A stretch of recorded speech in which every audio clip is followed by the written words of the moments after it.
Nossa jornada continua aqui em Jerusalém com a busca pela Arca da Aliança. E se o objeto mais sagrado da história da humanidade nunca tivesse sido verdadeiramente perdido? Por milhares de anos, a Arca da Aliança permaneceu sepultada em silêncio, oculta por lendas, guardada por segredos e descartada pelos céticos. Impérios ascenderam e ruíram em sua busca. Exploradores desapareceram procurando por ela e civilizações inteiras construíram sua fé em torno de seu poder sem jamais tê-la visto. Mas agora, em 2026, tudo mudou. Porque uma equipe de pesquisadores utilizando tecnologia muito superior a qualquer outra já vista afirma não apenas ter encontrado a arca, como também tê-la aberto. Antes de revelarmos o que eles viram lá dentro, curta e inscreva-se, pois o que você está prestes a ouvir é algo que muitas instituições prefeririam manter em segredo. Em abril de 2026, um anúncio chocante emergiu das profundezas das antigas ruas de Jerusalém. Usando sistemas avançados de imagem e ferramentas de escaneamento profundo do solo, cientistas começaram a descobrir estruturas nunca antes mapeadas. Estruturas que se alinham de forma perturbadora com relatos antigos há muito descartados como mito. Ao mesmo tempo, novas escavações em Tel Shiloh e Kiryat Jearim começaram a revelar padrões, movimentos e câmaras ocultas que sugerem que a jornada da arca pode ter sido cuidadosamente escondida e não perdida. E quando essas descobertas foram conectadas, uma única conclusão inquietante começou a se formar: a arca nunca desapareceu. Ela estava à espera. O que encontraram em seu interior não apenas desafia a história, como ameaça reescrever tudo o que pensávamos saber sobre fé, poder e as forças invisíveis que moldaram nosso mundo. E uma vez que você ouve isso, não consegue mais ignorar. O que era a Arca da Aliança? Ao longo da história religiosa, poucas coisas rivalizam com o mistério que envolve a Arca da Aliança. Ela serviu como um sinal tangível da presença de Deus entre seu povo e personificou sua promessa. Protegido no local mais sagrado do Templo de Jerusalém, desempenhava um papel fundamental em seu culto e rituais. Construída por Bezel, o arquiteto-chefe, a arca era um baú de madeira revestido de ouro que abrigava as tábuas de pedra dos mandamentos. Foi projetada para resistir às duras condições do deserto. Suas dimensões, aproximadamente 111 centímetros por 67 centímetros por 67 centímetros, eram precisas e deliberadas. O interior e o exterior eram revestidos de ouro puro, simbolizando a glória e a santidade de Deus. A tampa da arca, conhecida como propiciatório, continha 2 querubins de ouro, representando o trono celestial de Deus. Foi ali que Deus falou com Moisés, dando instruções aos israelitas. O propiciatório era também o local onde o sumo sacerdote fazia expiação pelos pecados do povo. Dentro da arca estavam as tábuas dos mandamentos, um pote de maná contendo o alimento milagroso providenciado no deserto e a vara de Arão simbolizando sua nomeação como sumo sacerdote. Esses itens lembravam os israelitas da fidelidade e dos milagres de Deus.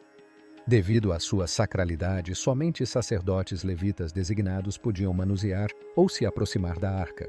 A arca estava guardada dentro do tabernáculo, uma tenda especialmente construída de acordo com as instruções meticulosas de Deus, o Santo dos Santos, uma câmara dentro do tabernáculo. A arca só podia ser acessada uma vez por ano durante o dia da expiação, quando o sumo sacerdote realizava um ritual envolvendo a deposição de sangue sobre o propiciatório no topo da arca, simbolizando a reconciliação entre Deus e o povo. A santidade da arca acarretava graves consequências para o seu mau uso. Uzuzá, ao tentar estabilizar a arca sobre uma carroça, perdeu a vida por causa disso. Da mesma forma, os filisteus enfrentaram consequências terríveis, sendo afligidos por doenças, até que devolveram a arca ao seu devido lugar. A arca, com sua tampa adornada com querubins, conhecida como propiciatório, simbolizava o perdão e a comunicação divina. Desempenhou um papel crucial em rituais religiosos que enfatizavam a importância da expiação dos pecados. Na Bíblia hebraica, a última menção à arca encontra-se em 2 Crônicas 35:3, que narra os esforços do rei Josias na restauração do templo. A partir desse ponto, seu destino torna-se um mistério, dando origem a diversas teorias sobre o que teria acontecido com ela. As teorias do desaparecimento. O que causou o misterioso desaparecimento da arca e onde os cientistas finalmente a encontraram? Existem muitas teorias e vamos analisá-las uma a uma. A teoria da destruição babilônica. Uma crença predominante sugere a destruição da arca quando os babilônios conquistaram Jerusalém em 586 a.C. Relatos históricos mencionam os babilônios saqueando os tesouros do templo, levando muitos a especular que eles possam ter destruído ou confiscado a arca. No entanto, é crucial notar que a arca não está documentada entre os itens levados pelos babilônios em diversas referências bíblicas, o que lança sérias dúvidas sobre essa teoria. A teoria etíope. Outra ideia intrigante sugere o transporte da arca para a Etiópia por Menelik, filho do rei Salomão e da rainha de Sabá. A história e o folclore etíopes contêm relatos que afirmam que Menelik levou secretamente a arca de Jerusalém para um templo em Axum, onde foi guardada por monges. Acredita-se que a arca esteja na igreja de Santa Maria de Sião, em Axum, Etiópia. Histórias de textos etíopes, como o Quebra Nagast, narram a jornada de Menelik e afirmam que a arca permanece protegida por uma linhagem de sacerdotes dentro da igreja.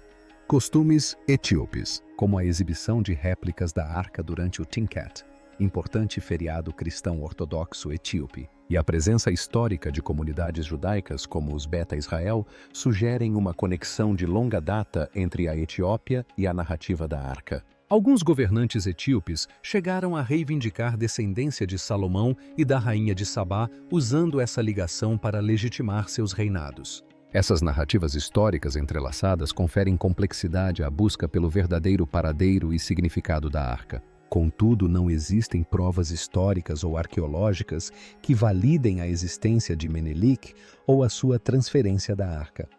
Um explorador adventista alegou ter encontrado a arca, mas este relato carece de comprovação, deixando o paradeiro da arca envolto em mistério. A teoria do Monte do Templo. Uma tradição judaica fascinante propõe que o rei Josias previu a queda de Jerusalém, ocultando a arca e os artefatos sagrados sob o Monte do Templo, selados por uma pedra com uma inscrição destinada apenas aos olhos do Messias aguardado. Algumas passagens bíblicas parecem apoiar esta narrativa, sugerindo que a arca permaneceu dentro dos limites do templo durante a sua destruição.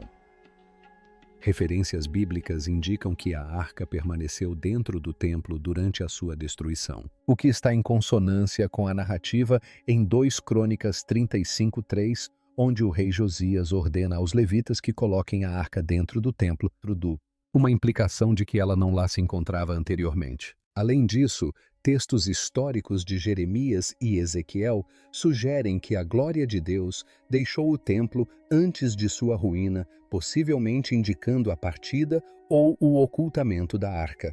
Evidências arqueológicas e históricas corroboram a presença de câmaras e túneis inexplorados sob o Monte do Templo. Em diversas ocasiões, tentativas de acesso a essas áreas desconhecidas geraram controvérsia. Por exemplo, em 1981, um grupo tentou destruir o Domo da Rocha, alegando ter encontrado um túnel que levava à câmara oculta da arca. A abertura da porta de uma antiga caverna em 1996 levou a tumultos eclodiram em meio a suspeitas de que Israel pretendia acessar a arca ou danificar estruturas muçulmanas localizadas acima dela. Além disso, programas como o Êxodo Decodificado alegaram ter encontrado evidências de passagens secretas potencialmente ligadas à arca. Embora a ideia de a arca permanecer oculta sob o Monte do Templo seja intrigante, ela enfrenta considerável ceticismo e críticas. Muitos estudiosos contestam essa teoria, alegando que ela se baseia em mitos e conjecturas sem sólida fundamentação histórica ou textual. A teoria do rolo de cobre. Alguns especialistas recorrem a fontes como os manuscritos do Mar Morto na busca pela Arca Perdida. O rolo de cobre, um dos mais notáveis entre esses manuscritos, intriga os estudiosos devido ao seu material único, o metal, e por listar 64 locais de tesouros enterrados. Alguns especulam que essa riqueza, escondida antes da invasão babilônica em 586 a.C., poderia incluir itens do Templo de Jerusalém, possivelmente até mesmo a arca. Notavelmente, o rolo de cobre sugere a possível localização da arca perto do Mar Morto, particularmente próximo a Qumran, perto de um local mencionado no livro de Josué como o Vale de Aori ou Porta da Esperança. O vale simbolizava inicialmente o julgamento decorrente dos pecados de Israel, destacando a apropriação indevida de itens sagrados por Acã. Curiosamente, o termo Aor se traduz como desastre, associando-o a consequências terríveis. As alegações controversas de Ron Wyatt. Na década de 1980, um pesquisador amador e adventista do sétimo dia chamado Ron Wyatt ganhou as manchetes ao afirmar ter descoberto a Arca da Aliança. Sua história cativante e controversa começou em 6 de janeiro de 1982, quando ele alegou ter encontrado a Arca e os 10 mandamentos enterrados sob as ruínas de Jerusalém. Segundo Wyatt, a arca repousava precisamente onde Jesus de Nazaré foi crucificado, um local que ele acreditava ter sido profetizado na Bíblia. A jornada começou com uma pedra de altar que se projetava de um penhasco supostamente remanescente de uma antiga igreja cristã, possivelmente do século I depois de Cristo. Para Wyatt, essa pedra servia como um marcador sinalizando a importância do local. Explorações posteriores revelaram 4 buracos na pedra que se acredita serem os locais onde os romanos posicionavam cruzes de madeira para crucificações, incluindo a que continha Jesus. Wyatt reivindicou um desses buracos. Um pouco mais acima, marcava-se o local onde o ladrão foi crucificado ao lado de Jesus. No centro da área reivindicada por Wyatt, havia uma pedra quadrada que servia como tampão dentro de um dos buracos da cruz. Ao remover essa pedra, revelou-se uma fenda na rocha que Wyatt associou a referências bíblicas a rochas que se despedaçam em luto. Explorando mais a fundo uma rede de cavernas antigas, Wyatt afirmou ter descoberto a Arca da Aliança em uma dessas cavernas. Em uma entrevista à Anchorstone International, em 1999, Wyatt relatou uma observação peculiar. Uma substância escura secou em uma fenda acima da arca. Ele relacionou essa substância ao ato do centurião de perfurar o lado de Cristo, sugerindo que sangue e água poderiam ter pingado no propiciatório da arca. Ele comparou isso à santificação por Moisés da promessa feita aos israelitas com sangue e água, referente aos 10 mandamentos. Wyatt alegava possuir provas fotográficas de suas descobertas, mas uma suposta interferência divina impediu sua divulgação. Ele teria encontrado seres angelicais em uma visita posterior, indicando que o mundo não estava preparado para testemunhar essas descobertas em primeira mão. Ele afirmou ainda que quando o sangue retirado da fenda acima foi testado, revelou-se sangue humano com apenas 24 cromossomos 23 do lado materno e um único cromossomo Y. Segundo a história de Wyatt, isso seria a prova de um nascimento milagroso sem pai humano, ligando o sangue diretamente a Jesus de Nazaré. Apesar do ceticismo e da desaprovação de estudiosos bíblicos e líderes da Igreja Adventista do Sétimo Dia, suas descobertas mantiveram o interesse na arqueologia bíblica. Além da arca, Wyatt afirmou ter descoberto mais de 100 relíquias bíblicas, incluindo os restos da Arca de Noé, pedras de sua âncora, os túmulos de Noé e sua esposa, a visão da Torre de Babel e até mesmo o sangue de Jesus em um pescador, resultado de um terremoto. No entanto, o ceticismo persistiu, com críticos e líderes de sua própria igreja rejeitando suas afirmações. Não há evidências sólidas e independentes que corroborem suas alegações e a busca pela Arca da Aliança continua. A abordagem do cientista. Em um anúncio recente, um grupo de cientistas fez uma descoberta fascinante em uma caverna simples que pode oferecer novas perspectivas sobre a localização da Arca Sagrada. Esses arqueólogos estão explorando a antiga região de Kiryat Jearim, refazendo os passos da lendária Arca da Aliança. Embora a própria arca misteriosa não seja o achado esperado, as descobertas que estão sendo feitas estão reescrevendo a narrativa dos antigos israelitas e as próprias origens do judaísmo. De acordo com os relatos bíblicos, a arca permaneceu em Kiriat Jearim por 2 décadas antes de ser transferida para Jerusalém. As descobertas da equipe lançam nova luz sobre esse período crucial da história. Essas revelações também desafiam a crença tradicional de que o rei Davi foi o único responsável pela transferência da arca para Jerusalém. O relato bíblico narra a jornada da arca desde o tabernáculo em Siló até a perda para os filisteus em uma batalha devastadora. Curiosamente, após enfrentarem pragas, os filisteus devolveram a arca aos israelitas que então a instalaram em Kiriat Jearim por um período notável de 20 anos. A história continua com a iniciativa do rei Davi de transportar a arca para Jerusalém, inicialmente abrigando-a em uma tenda e posteriormente no templo do rei Salomão. Mas é aqui que a parte intrigante surge. Após esse evento, a narrativa bíblica curiosamente silencia sobre a arca. Sua ausência nos relatos subsequentes de Judá e dos reis de Israel intrigou especialistas como Thomas Roma, uma autoridade proeminente em estudos da Bíblia hebraica. O mistério que envolve a arca permanece intrigante, talvez devido ao seu suposto conteúdo, as tábuas de pedra originais com os 10 mandamentos. De acordo com a lei bíblica, a arca possuía poderes divinos capazes de fortalecer os exércitos israelitas ou destruir aqueles que ousassem interagir com ela. Em meio às escavações diárias, os arqueólogos categorizam meticulosamente suas descobertas, desde artefatos de vidro a ossos de animais e vários outros pequenos objetos. Há também uma cesta vazia marcada em tom de brincadeira como sendo a arca. O arqueólogo Israel Finkelstein, da Universidade de Tel Aviv, não está em busca da arca física. Em vez disso, seu objetivo é desvendar seu significado histórico. Ele realizou escavações em sítios ligados à história da arca, incluindo Siló, na década de 1980, e agora Kiriat Jearim, em parceria com o Instituto de Pesquisa Científica e Tecnológica da França CAD France.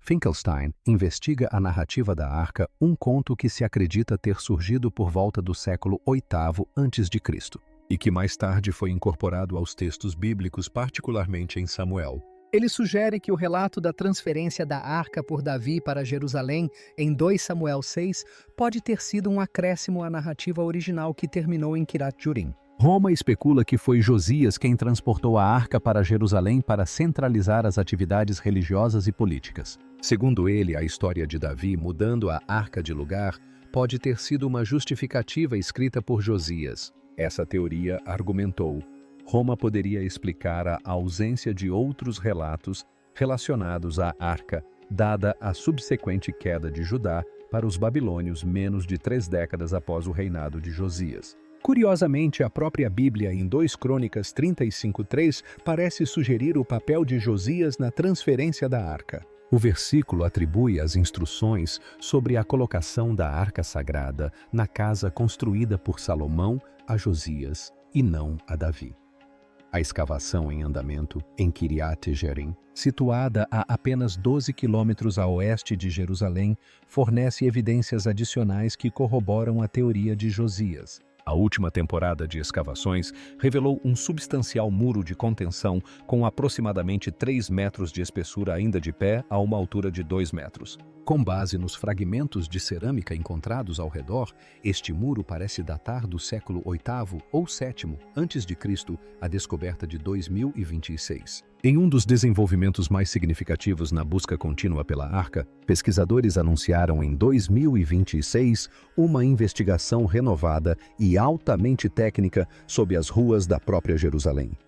Publicado em abril de 2026, o estudo revelou que os avanços nas tecnologias de imagem e sensoriamento remoto estão oferecendo aos cientistas maneiras totalmente novas de explorar o que pode ter acontecido com a antiga relíquia. Enquanto as gerações anteriores de pesquisadores estavam limitadas à escavação física, muitas vezes impossível ou politicamente restrita, sob o disputado Monte do Templo. As ferramentas modernas agora permitem que os pesquisadores observem a Terra sem perturbar uma única pedra. Radar de penetração no solo, escaneamento LAR e imagens sísmicas de alta resolução foram utilizados ao redor do perímetro do Monte do Templo e das redes de túneis adjacentes. Essas ferramentas confirmaram a presença de câmaras subterrâneas até então desconhecidas, localizadas nas profundezas da Cidade Velha de Jerusalém. Embora nenhum artefato tenha sido identificado diretamente dentro dessas câmaras, sua escala e localização coincidem notavelmente com as descrições antigas dos cofres de armazenamento internos do templo. Paralelamente às escavações em Tel Shiloh, o sítio descrito na Bíblia como o primeiro grande centro religioso de Israel atingiram um marco crucial em 2025 e prosseguiram até 2026. O Dr. Scott Stripling, diretor das escavações, anunciou a descoberta de um edifício monumental da Idade do Ferro, um que corresponde com detalhes impressionantes às descrições bíblicas do tabernáculo. O edifício está orientado de leste a oeste e dividido numa proporção de 2:1, exatamente como descrito no livro do Êxodo. No interior, os pesquisadores documentaram uma grande parede interna que dividia o espaço em duas seções, espelhando a divisão bíblica entre o lugar santo e o Santo dos Santos. Aumentando o peso dessa descoberta, mais de 100 mil ossos de animais foram encontrados dentro da estrutura, a maioria do lado direito de ovelhas, cabras e gado. De acordo com Levítico 7, 32 a 34, o lado direito dos animais sacrificiais era especificamente designado para ofertas sacerdotais. Fragmentos de cerâmica encontrados nas mesmas camadas datam da Idade do Ferro, a mesma era em que Siló servia como centro espiritual de Israel. Em outra ocasião, o arqueólogo Dr. Chris McKinney, falando ao programa 700 Club, em abril de 2026, ofereceu uma reflexão teológica sobre o significado duradouro da busca. Acho que talvez a razão principal seja porque se trata do trono de Deus. McKinney explicou que é o lugar que Deus escolheu para habitar entre o seu povo. É uma peça central na história de Israel. McKinney observou ainda que todas as lendas antigas que cercam a arca apontam não apenas para o seu desaparecimento, mas também para o seu futuro previsto. Todas as lendas indicam que, quando a arca for recuperada, será um sinal da restauração de todas as coisas por Deus, disse ele. Em conjunto, os acontecimentos de 2026 marcam um ponto de virada na busca. Pela primeira vez, a ciência e as escrituras estão avançando lado a lado com a tecnologia, abrindo portas que a arqueologia sozinha jamais conseguiria abrir. Quer a arca esteja sob Jerusalém nas colinas de Siló ou em algum lugar ainda inimaginável, as descobertas de 2026 garantiram que a busca esteja mais viva do que nunca. Conclusão. Embora a posição dos cientistas possa parecer mais lógica, a religião sempre foi conhecida por ser mais espiritual, o que leva a divisões nas reações das pessoas às diferentes perspectivas sobre a localização da Arca da Aliança. Enquanto os mais inclinados à espiritualidade tendem a aceitar relatos como as revelações de Ron Wyatt, críticos e cientistas continuam investigando, tentando descobrir a verdade sobre a história e o conteúdo da Arca Sagrada. O significado religioso e político da descoberta ou exibição da Arca hoje permanece profundamente incerto. Tanto o judaísmo quanto o cristianismo sobreviveram séculos sem a sua presença física. Provocar controvérsias ao tentar localizar a arca poderia potencialmente incitar conflitos entre judeus, cristãos e muçulmanos, cada um dos quais reivindica a posse dos locais sagrados de Jerusalém. Mas a busca continua. E a cada nova temporada de escavações, a cada novo avanço tecnológico e a cada camada de terra removida, a humanidade se aproxima cada vez mais da resposta para uma das perguntas mais antigas e intrigantes que já fez: onde está a Arca da Aliança? Obrigado por assistir. Não deixe de conferir outro vídeo interessante antes de sair. Clique no link que aparece na sua tela agora mesmo e nos vemos na próxima.